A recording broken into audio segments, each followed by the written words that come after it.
बिहार में पहले चरण के मतदान ने सारे रिकॉर्ड तोड़ दिए हैं। फर्स्ट फेज में करीब 65% वोटिंग हुई है। जी हां, चुनाव आयोग ने बताया कि 75 सालों में बिहार में सबसे ज्यादा मतदान हुआ है, यानी कि आजादी के बाद से आज तक इतनी वोटिंग नहीं हुई थी।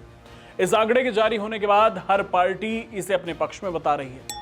नमस्कार, मेरा नाम है हर्ष और डिटेल न्यूज इंडिया देख रहे हैं आप। आमतौर पर ऐसा होता है कि जब ज्यादा मतदान होता है तो उसे एंटी इनकम्बेंसी यानी सरकार विरोधी लहर माना जाता है।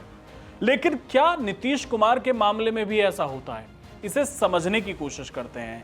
इतिहास के पन्नों में हम जाएंगे और आपको बताएंगे कि ये जो कहा जाता है कि जब ज्यादा वोट होता है सरकार बदलती है, लेकिन क्या नीतीश के केस में ऐसा हो रहा है? पहले फेज में 18 जिलों के 121 सीटों पर मतदान हुआ। इसमें 1314 प्रत्याशियों की किस्मत ईवीएम में कैद हो गई।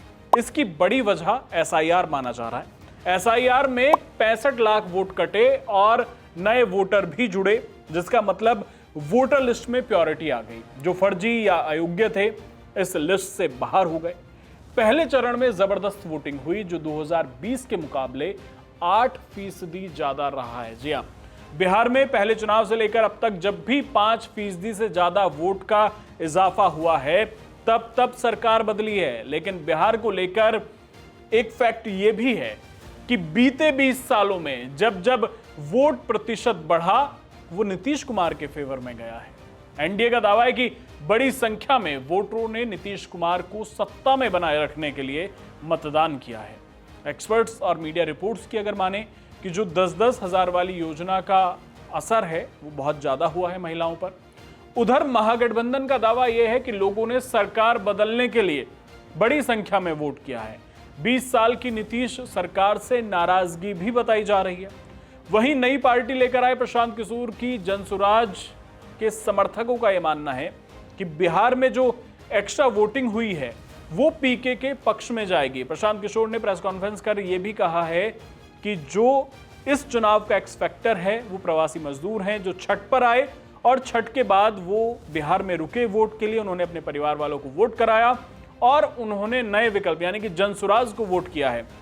30 सालों में नहीं, आज़ादी के बाद बिहार में हुए चुनाव में ये सबसे ज़्यादा वोटिंग परसेंटेज है।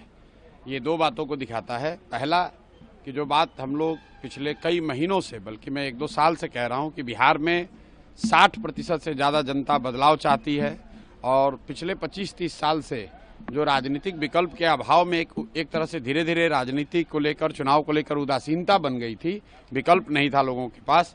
अब जनसुराज के आने से उनको एक नया विकल्प मिला है और बढ़ा हुआ जो वोटिंग परसेंटेज है वो दो बातों को दिखाता है। एक कि लोगों को एक नए विकल्प को देखकर उत्साह रहा है और बड़े पैमाने पर वोटिंग हुई है, बदलाव के लिए वोटिंग हुई है।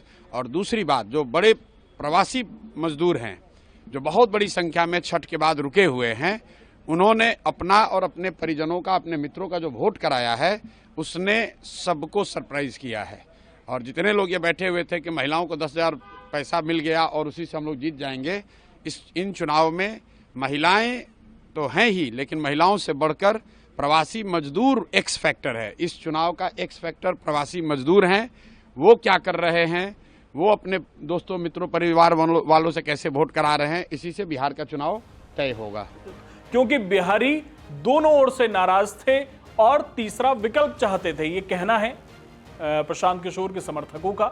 और यह भी कहा कि पहले चरण की वोटिंग के बाद सबके अपने अपने दावे हैं, लेकिन सरकार जनसुराज बनाएगी, ये कहा जा रहा है। लेकिन कौन सरकार बनाएगा, इसके लिए अभी दूसरे फेज की वोटिंग के लिए आपको इंतजार करना पड़ेगा। 11 नवंबर को दूसरे फेज की वोटिंग है, 14 नवंबर को नतीजे आएंगे और उस दिन यह साफ हो जाएगा कि बिहार की सत्ता कौन संभालेगा। पहले चरण में बम्पर वोटिंग को लेकर आपकी क्या राय है? अगर आप बिहार से हैं तो आप कमेंट करके बताइए। अगर आपने वोट डाला है तो भी हमें कमेंट करके बताइए, या वोट डालने जा रहे हैं 11 तारीख को तो भी हमें कमेंट करके बताइए कि बिहार में क्या कुछ होने वाला है। और बाकी इस विषय पर आपका क्या सोचना है वो भी हमें कमेंट करिए। डिटेल न्यूज इंडिया देखने के लिए आपका शुक्रिया। चैनल सब्सक्राइब करना ना भूलें।